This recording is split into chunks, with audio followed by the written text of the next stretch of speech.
Mesdames, Messieurs, bonsoir et bienvenue au 20h. À la une de ce journal, crise anglophone, les principaux émissaires de l'Union africaine, de la francophonie et du Commonwealth font pression sur le régime de Yaoundé.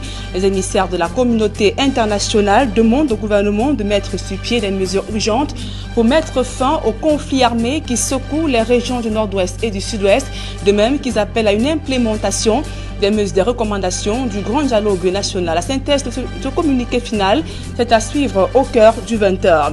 Également, alors que les menaces de boycott planent sur le double scrutin municipal et législatif de février 2020 au Cameroun, et l'ECAM rejette l'appel de certains partis d'opposition pour une prorogation du délai des dépôts de dossiers de candidature. Le Conseil électoral s'est réuni ce vendredi à Yaoundé. Voilà pour le sommaire.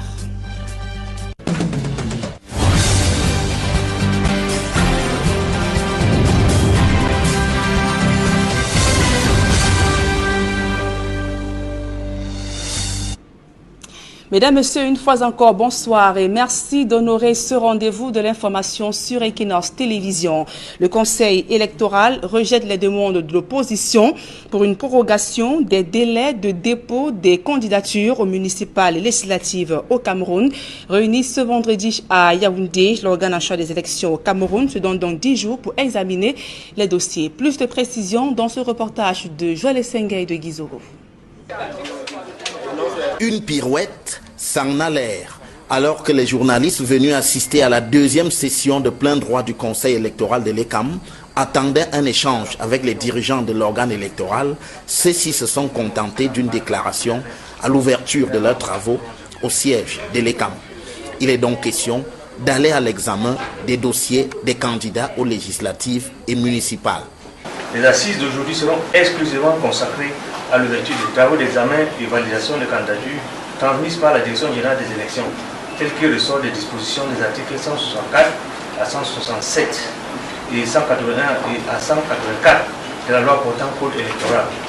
Le délai imparti à cette tâche est annoncé par l'ECAM. Il sera donc question pour nous, durant les 10 prochains jours, de travail d'arrache-pied en procédant à l'examen minutieux, mais surtout rigoureux et objectif, des centaines de dossiers de candidature soumis à notre compétence, conformément à l'article 10 alinéa du code électoral. Dans cette entreprise, l'organe électoral précise in fine sa ligne de conduite. Je vous exhorte humblement, distingués collègues, à demeurer le plus légaliste possible tout en gardant à l'esprit la sauvegarde de l'intérêt général qui a toujours guidé nos actions et de faire prévaloir tout au long de ces travaux, bien au-delà, la réputation de facilitateur du processus électoral au service de l'état de droit et de la démocratie. Mais résultat des courses, l'ECAM évite soigneusement de donner suite à la demande de prorogation de 15 jours formulée par le PCRN de Cabral-Libye, encore moins au délai du SDF pour régler la crise anglophone, pour qu'ils prennent part aux scrutins locaux ou encore par l'UPC sur l'illégalité entretenue en son sein par le gouvernement. Les réseaux sociaux avaient bruit de la prise en compte par l'ECAM de l'idée d'une prorogation des délais des dépôts des candidatures juste avant la tenue de ce conseil de plein droit. Il n'en est rien et l'ECAM reste droit dans ses bottes. Et après plusieurs jours d'échanges avec les leaders politiques de la société civile et les membres du gouvernement pour comprendre le climat de tension au Cameroun, les émissaires de la communauté internationale appellent le gouvernement à accélérer la décentralisation et veiller à l'implémentation des résolutions du Grand Dialogue national. C'est du moins l'essentiel de la déclaration commune. Plus de précisions dans ce reportage de Flavien Valondongo. La mission tripartite constituée de la Commission de l'Union africaine, de l'Organisation internationale de la francophonie et du Commonwealth est le prolongement des visites que les dirigeants des organisations internationales effectuent au Cameroun suite aux multiples crises qui secouent notre pays.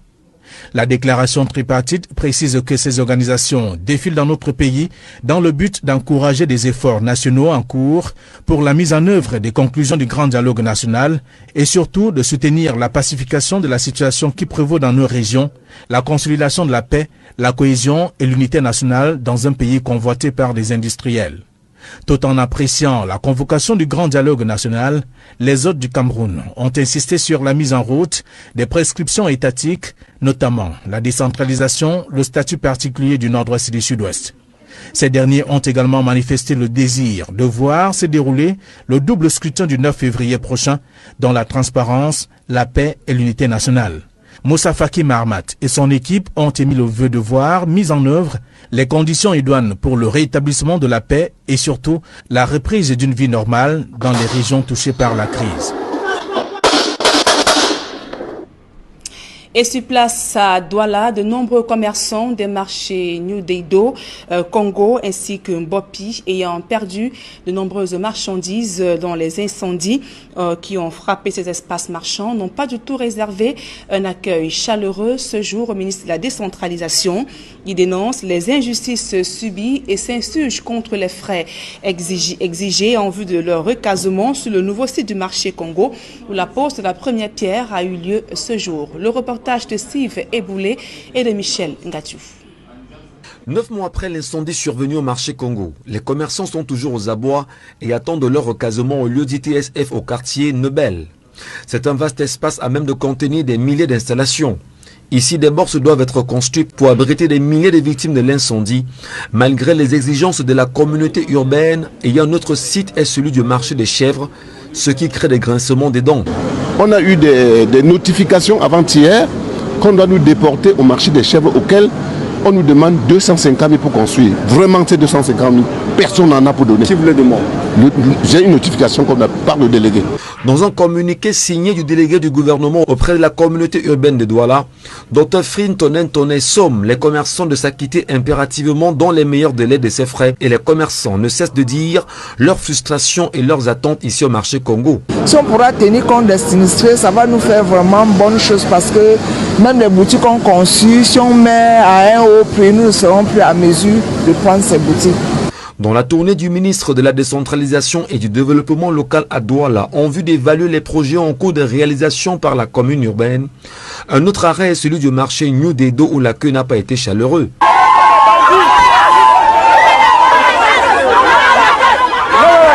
Le refus de voir le marché reconstruit, alors que dans ces artères, les visiteurs ont mis le doigt sur les réalités, tout en choisissant d'en faire un état des lieux. Dans à peu près 2 mois, les installations d'attente seront disponibles pour que l'on recase les commerçants et que l'on puisse commencer les travaux de construction du marché de New Deido. Heureusement, derrière les starting blocks, Neye Congo Mal du marché Congo pour redonner une chance aux commerçants dans un espace marchand moderne dont le financement connaît des réalités.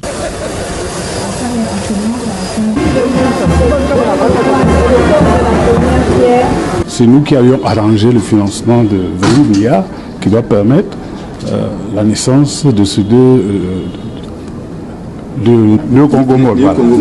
Voilà. Il va sans dire que de nouveaux commerçants croient déjà à ce projet futuriste. Vraiment, dès que j'ai eu connaissance du projet, j'ai essayé de vérifier qui était à la tête de ce projet. Je n'ai pas tout de suite hésité. Je me suis intéressé, j'ai pris quelques magasins. Né au Congo Mal, attendu en 24 mois, l'entrepreneur promet de le faire. Et dans la région de l'extrême nord Cameroun, les activités commerciales ont repris à doubler, meurtri dans le département du Mayo-Sava. Les populations affectées par les exactions du groupe Boko Haram peuvent désormais se mouvoir en toute quiétude dans la nuit grâce à l'éclairage public et lampadaires solaires mis en place par le programme d'appui à l'initiative communautaire des jeunes et femmes de Moura. Nous y reviendrons. Et dans le couloir des médias, la Commission nationale de délivrance de la carte de presse marque sa satisfaction en raison de l'engouement que suscite ce document auprès des professionnels des médias. Plus de 1000 dossiers de demande d'obtention et de renouvellement de la carte de presse ont été donc enregistrés au cours de la session du Conseil de la Commission tenue ce vendredi à Yaoundé. Le compte rendu de Aïe Cyril Élisée Borba. Au terme de la session tenue à Yaoundé, la Commission nationale de délivrance de la carte de presse se satisfait de l'engouement que suscite la carte de presse auprès des professionnels des médias. Plus de 1000 dossiers au cours d'une session, cela traduit l'engouement que suscite cette carte de presse, et nous invitons les uns et les autres qui n'ont pas encore déposé leur dossier ou qui ne se sont pas encore hâtés à détenir cette pièce, qu'ils auront de plus en plus de difficultés à opérer comme journalistes dans les jours à venir. Sur plus de 1000 dossiers de demande d'obtention ou de renouvellement de la carte de presse enregistrée, 30 ont été rejetés. La commission rappelle l'importance pour le journaliste au Cameroun de détenir une carte de presse. Sur le théâtre d'opération, c'est cette carte d'identité professionnelle qui permet de faire la distinction entre le journaliste qui est en situation professionnelle et le commun des citoyens. Ensuite, pour les institutions, il est indiqué qu'il faille toujours exiger du journaliste la présentation d'une carte de presse qui est la carte d'identité professionnelle du journaliste, qui permet à celui qui reçoit le journaliste de savoir qu'il est effectivement journaliste et dans quel organe il opère. Les premières cartes de presse avaient été délivrées en 2016 pour une durée de 2 ans, mais par une délibération spéciale en 2018, la Commission nationale de délivrance de la carte de presse a rallongé la durée de validité d'1 année supplémentaire.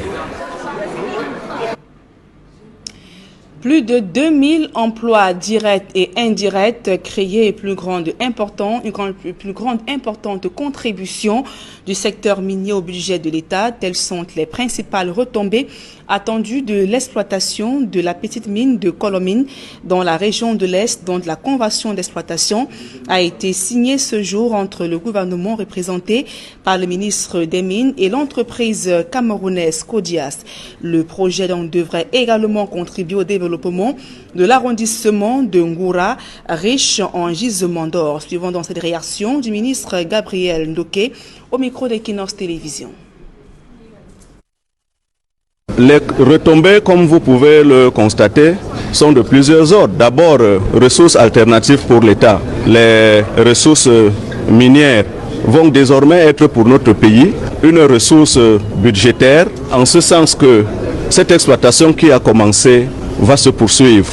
Sur le plan de l'emploi, vous avez suivi, il y aura 500 emplois directs que va générer le projet et environ 1500 emplois indirects, sans compter les effets induits, les populations riveraines qui vont bénéficier, n'est-ce pas, des projets qui seront développés directement à leur profit par le promoteur dans le cadre de l'application de la loi minière qui en dispose ainsi. La mine est désormais pour nous une opportunité réelle pour notre pays et pour les investisseurs afin de permettre à notre pays d'aspirer à la croissance telle que voulue par le président de la République à l'horizon 2035. Et Israël exhorte le Cameroun à s'appuyer sur la technoscience pour assurer son développement. C'est à la faveur du projet SLEM qui vise à développer chez les jeunes des compétences dans les domaines tels que la science, technologie ainsi que les mathématiques. Un exemple de projet monté par des jeunes élèves et soutenu par l'ambassade d'Israël au Cameroun a été présenté à Yaoundé. Le reportage de Aïe Cyril et Joël Sengue. Un robot représentant un engin qui transporte des substances et autres déchets polluant l'environnement pour les déverser ailleurs. Il a été fabriqué par des élèves de Tassa Comprehensive Secondary School et présenté à Yaoundé. Le robot est conçu par rapport à la compétition qui nous demande de porter des grosses balles et des petites balles. Et maintenant, les grosses balles sont là pour représenter macro-pollutants, ce qui veut dire gros pollutants, et les petites balles qui représentent les micro-pollutants, qui veut dire petits pollutants. Maintenant, notre robot doit être capable de les porter et les déposer sur certaines étagères. À la fin du jeu, où on considère que le jeu est submergé par les eaux, le robot doit être capable de s'accrocher sur une barre. L'initiative est soutenue par l'ambassade de la République d'Israël au Cameroun.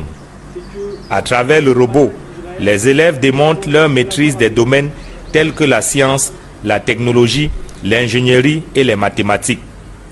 Le chef-d'œuvre leur a valu la 55e place mondiale, 2e en Afrique sur 189 pays à la First Global Challenge, organisée du 24 au 27 octobre dernier à Dubaï, aux Émirats arabes unis. Nous pensons que c'est grâce au développement de la science, des mathématiques et de la technologie que le Cameroun va continuer son développement. Et donc c'est un plaisir et un honneur pour nous de travailler avec des institutions comme la Tassa Academy qui mettent un accent tout particulier sur la technologie. La First Global Challenge a pour objectif d'encourager la jeunesse à développer les compétences en sciences, technologies, ingénierie et mathématiques. Un modèle de développement que Israël, qui lui-même doit son émancipation à la maîtrise de la technoscience, conseille au Cameroun. Israël est un pays qui a réussi à se développer ces dernières décennies depuis 1948, principalement grâce à la technologie, grâce à la science. Et c'est pourquoi c'est un domaine que nous mettons en avant le plus possible dans notre coopération à travers le monde, à travers l'Afrique et au Cameroun, bien entendu. Dubaï 2019 était la deuxième participation de la Robotics Team Cameroun à la First Global Challenge après Washington DC, aux États-Unis d'Amérique en 2018. Israël utilise le thème de cette année, Ocean Opportunities, pour mettre un accent sur l'importance de la préservation des océans et de la faune. Et nous ouvrons à présent le chapitre santé de ce journal. Halte à la progression des hépatites virales au Cameroun. La maladie fait des ravages en dépit de la diminution des coûts de traitement, de la sensibilisation sur les moyens de prévention. Le ministère de la Santé publique entend cette fois-ci s'appuyer sur tous les aspects de support, y compris les médias, pour inverser la courbe ascendante des hépatites B, C et D. D'autres précisions dans ce reportage d'Emmanuel Job et de Marcelin Gansop. Souffrir dans sa chair et ne pas espérer un traitement à base de médicaments. Voilà qui ne rassure pas les patients, mais rappelle l'importance des soins palliatifs. Les soins palliatifs s'adressent à toutes les personnes qui sont atteintes de maladies graves et qui ne peuvent plus être soignées avec le médicament. Dans les soins palliatifs, il y a plusieurs modèles. Il y a les modèles hospitaliers, ça veut dire on interne le malade dans une unité spécialisée en soins palliatifs. On soigne toutes ses douleurs physiques, psychologiques, jusqu'à ce qu'il meure sans souffrir. Et dans un autre sens, on a le modèle de suivi à domicile. Ainsi, la demande en soins palliatifs est de plus en plus importante au Cameroun. Et pour cause. Avec la prévalence toujours aussi croissante des cas de cancer et de VIH, la demande en soins palliatifs devient chaque jour de plus en plus énorme. Et en dehors de ces deux cas que je venais de citer, il y a plusieurs autres situations qui portent atteinte à la vie. Des milliers de personnes meurent chaque jour dans la souffrance. Et l'intervention des soins palliatifs devrait être encore plus accrue pour réduire la souffrance de toutes ces personnes qui meurent chaque jour. Voilà qui donne à réfléchir au moment où se prépare la 5e conférence sur les soins palliatifs au Cameroun. Le rendez-vous de décembre se veut un plaidoyer pour l'intégration des soins palliatifs dans notre système de santé. Nous venons d'initier un partenariat avec Médecins du Monde Suisse qui appuie le suivi des enfants atteints des maladies terminales dans la ville de Yaoundé. La phase pilote de ce projet se passe justement à Yaoundé 2e et les enfants de 0 à 18 ans qui ont une maladie terminale sont suivis et dans le processus de suivi, nous partons jusqu'à donner des kits alimentaires en faveur des familles démunies. L'intervention des soins palliatifs devrait permettre de réduire les souffrances de plusieurs malades désespérés. Et en la matière, le Cameroun a encore du chemin à faire.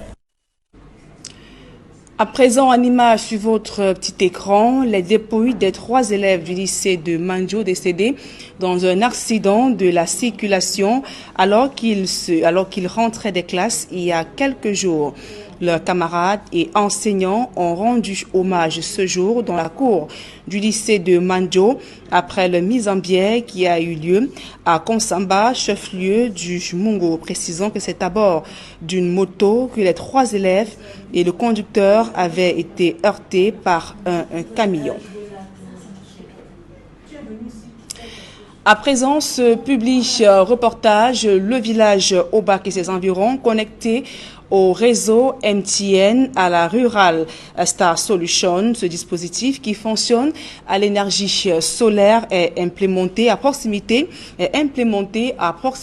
d'un hôpital et fait déjà le bonheur de ses usagers. Ceux-ci ont donc désormais accès aux mêmes services que ceux installés en zone urbaine. Reportage.